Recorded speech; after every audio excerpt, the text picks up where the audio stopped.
the hope that I cling to.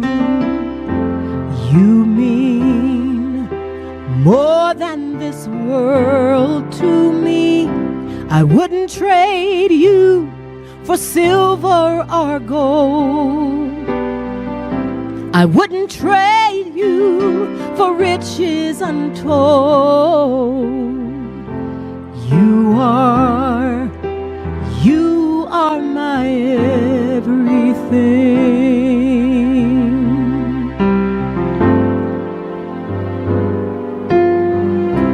You are the love of my life. You are the hope that I cling to. You mean more than this world to me. I wouldn't trade you for silver or gold. I wouldn't trade you for riches untold. You are my everything.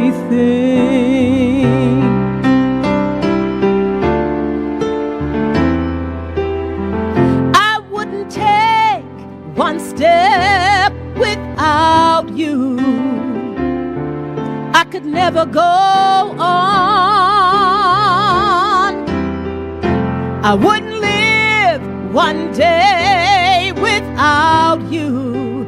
I don't have the strength to make it on my own. You are the love of my life, Jesus. You are the hope that I cling to.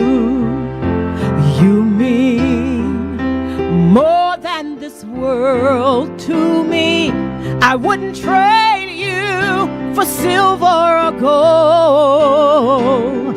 I wouldn't trade you for riches untold. You are my everything.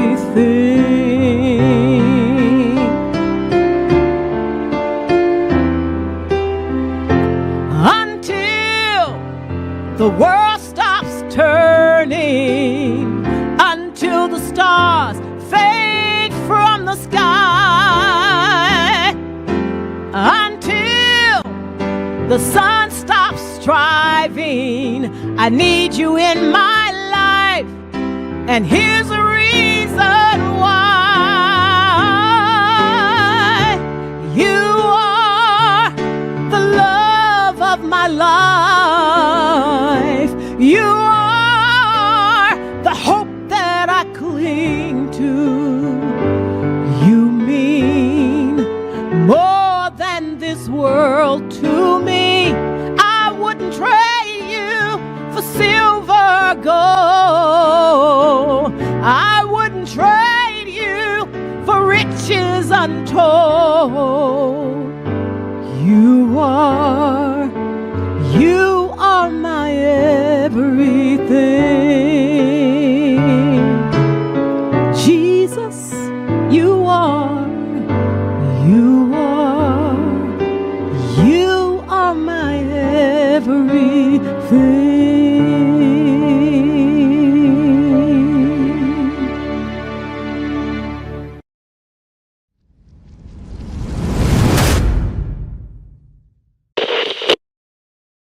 Good morning once again, my brothers and sisters in Christ. What a great privilege we have to study His Word one more day.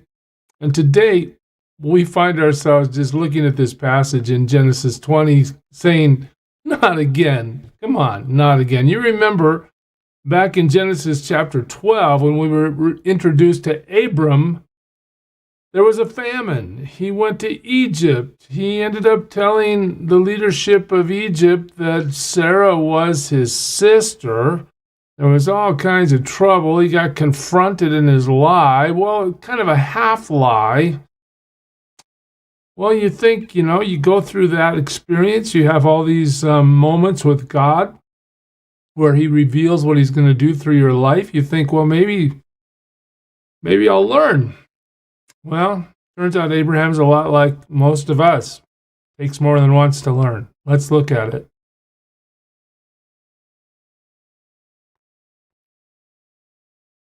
So we get to Genesis chapter 20. Excuse me. Now Abraham moved on from there into the region of the Negev and lived between Kadesh and Shur. For a while he stayed in Gerar. Now we're going to look at a map in a minute to help you familiarize yourself with what that means in terms of his location. The Negev is a desert region to the south and west of the Dead Sea, would be the way to say it, I guess. And there Abraham said of his wife Sarah, "She is my sister." Okay, so they go to this place, and the general question is, well, who are you? Well, I'm Abraham. Where'd you come from? Well, I was up in Hebron by the trees of Mamre. Oh, now I'm in your land. Well, Abraham is still worried that he is going to be killed, because if the leadership of this region, the guy's name is Abimelech, if he wants Sarah, they're going to kill Abraham to take her. That's his fear. So Abraham's doing this preemptive thing again. Hey, Sarah, let's tell whoever asks that you're my sister. And once that lie goes out again, or I should say half-truth, then Abimelech, the king of Gerar, sent for Sarah and took her. It was not uncommon at all for the kings of the day to increase their harem. And so that's what Abimelech is doing. All right, so let's look at the map quickly. It says he's of Gerar. Where is that? Well, first, here's the Negev region. You see Kadesh Barnea. You see Shur on the left. So Abraham's out there in the desert. Here's where Gerar is. That's where Abimelech lives. That's where the king is. But in the end, Abraham has moved out of the Haran area for now. Okay? The text moves us forward, but God came to Abimelech in a dream one night and said, you just hate to have God say something like this to you. You are as good as dead. Wow. So here this pagan king is confronted by God himself in a dream. You know what? You're going to die because of the woman you have taken. She is a married woman. Okay, Abimelech, you didn't have all the facts and you were misled. Yes, she might be his half-sister, but she's also his wife. And you know what? If we don't rectify this situation, I am going to wipe you out. Again, just look at how Abimelech is wondering what's going on. And the text is clear to tell us that nothing's happened between Abimelech and Sarah. Now, Abimelech had not gone near her. So we know that her integrity is intact. And so he said, Lord, will you destroy an innocent nation? Now, this is a beautiful question.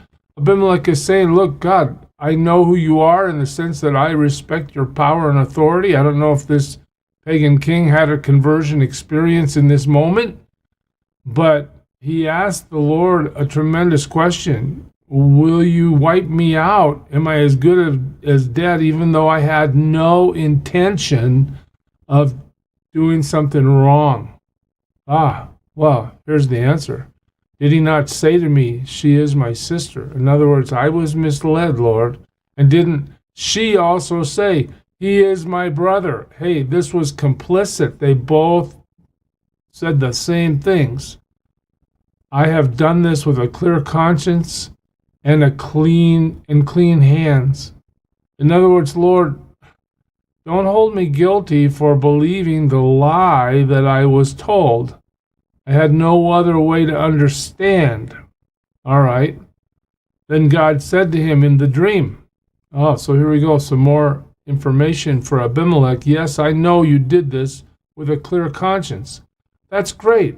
God understands. And so I have kept you from sinning against me. Had you slept with her, you would have experienced my full vengeance, but I stopped you. I didn't let you go that far. That is why I did not let you touch her. All right, so what do we see here? Well, Abraham and Sarah are complicit in misleading, if not outright lying, to Abimelech, the king who lives in Gerar. All right, God knows about that, but God is still intensely defending his plan. Okay, Abraham, we've sat down on a few occasions now. We've talked about the fact that you're going to have descendants as numerous as the stars in the sky. You're going to have all this land as an inheritance through your descendants. All nations are going to be blessed through you. You're going to have a son of promise, not Ishmael, the son you created by your own ingenuity. No, not the son through Hagar, but the son through Sarah. You're going to have a son of promise. God has told him all these things repeatedly with power, even making a covenant, if you recall. Well, Abraham still hasn't got to the place where he believes that all this is really going to happen, in the sense that he knows that God has him protected. Abraham in this scenario could have easily said, God, I'm not afraid of a king of Gerar. You can handle it. I've seen you destroy sinners just in the recent history of the passages we've gone through. You wiped out Sodom and Gomorrah for their sin. No king on earth is going to hurt me, God. I belong to you. This could have been Abraham's opinion, his perspective, but no, he said, I need to protect myself. Let me come up with a half-truth. Let me get Sarah involved so she supports my half-truth. Let us deceive this king and let us then, survive. Well, God intervenes. Hey, king, had you touched her, I was going to wipe you out, but I kept you from touching her, and I'm warning you. Now return the man's wife. And now look at this. What does God call him? God says he's a prophet. And what's he going to do for you? I'm going to send the prophet, the misguided prophet who misled you. I'm going to send him to do what? To pray for you. I'm going to send the prophet to pray for the king. And you will live. All right? He's going to pray, and I'm going to withhold my judgment when he does. But if you don't return her, you may be sure that you and all yours will die. If you don't rectify this, Abimelech, your whole nation is going to suffer great loss. The threat of judgment that Abimelech naively walked into, nonetheless, God's purpose has first priority. God has chosen to use Abraham despite any faults he might have. He still has faith, at least faith enough to be declared righteous. Right? We'll see his faith really expand in the coming stories in the book of Genesis. But here we are. God's going to defend the purpose that he has planned for Abraham and Sarah. And here he is, defending it.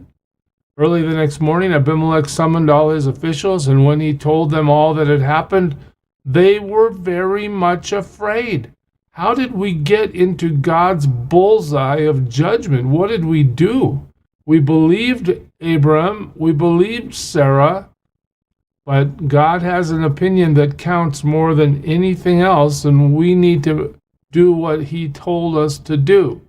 So we see in Genesis 29, then Abimelech called Abraham in and said, "What have you done to us? How have I wronged you that you have brought such great guilt upon me and my kingdom? You have done things to me that should not be done." I mean, here we go again. Abraham is being directly confronted about his half-truth and his trying to mislead the king. And the king is now onto it. Why? Not because Abraham confessed, but because God confronted.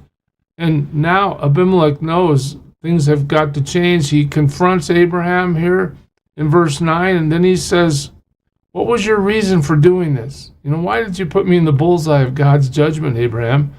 And Abraham replied, I said to myself, there is surely no fear of God in this place. All right, you guys don't follow the God I follow, and they will kill me because of my wife. All right, I assume, King, that you would want my wife. I assumed you would come for her, and if you knew I was her husband, I was afraid. I was afraid you were going to kill me.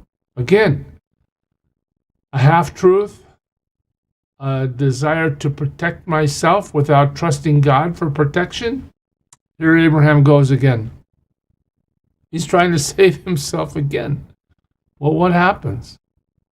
Besides, she really is my sister. Abraham justifies himself to the king. The daughter of my father, though not of my mother, and she became my wife. So, okay, I didn't lie to you completely. I misled you. I didn't tell you she was my wife. But what I did say to you is accurate. And when God had me wander from my father's household, I said to her, this is how you can show your love to me. Everywhere we go, say of me, he is my brother. Okay, well, Abimelech brought sheep and cattle and male and female slaves and gave them to Abraham. And he returned Sarah, his wife, to him. Again, notice that both in chapter 12 and now here in chapter 20, Abraham receives more blessing of God despite the mistakes he's making. God continues to supply Abraham abundantly, even in the middle of his mistake. And Abimelech said, my land is before you. Live wherever you like. So Abimelech is going to conform to what God says. He's not going to do anything outside of what he's been shown in that dream. He's going to obey. And to Sarah he said, I am giving your brother 1,000 shekels of silver. Notice how he calls him her brother instead of your husband. 1,000 shekels of silver. So now we have livestock and money. This is to cover the offense against you. Before all who are with you, you are completely vindicated. Wow. So Abraham prays to God, and God heals Abimelech. Isn't that interesting?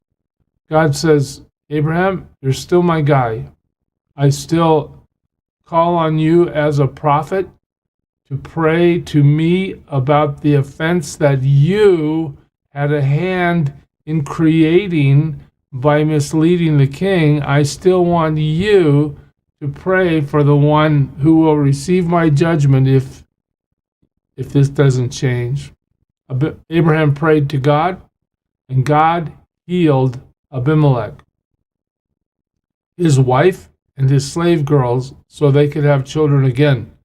Again, what did God do? What did he do? He had closed the womb of the kingdom of Abimelech, for the Lord had closed up every womb in Abimelech's household because of Abraham's wife, Sarah. So what do we know? The Lord has taken action against Abimelech because of Abraham's statements. It's just an interesting story, isn't it? God's purpose is going to move forward, even though our faith is weak at times and we make mistakes. God knows Abraham's heart. God knows that deep down at the core of Abraham's being, there's a faith that's unshakable. But God also understands, Abraham, you didn't believe in me fully as you should have. You misled the king, but let me do this. Let me get you out of this situation and bring you back to a place where, my plan is going to move forward. So fascinating. The implications for us are widespread. God is going to accomplish his purpose through us despite our mistakes. As long as our heart is there in faith before him, he will overcome the things that we do that are, low in faith.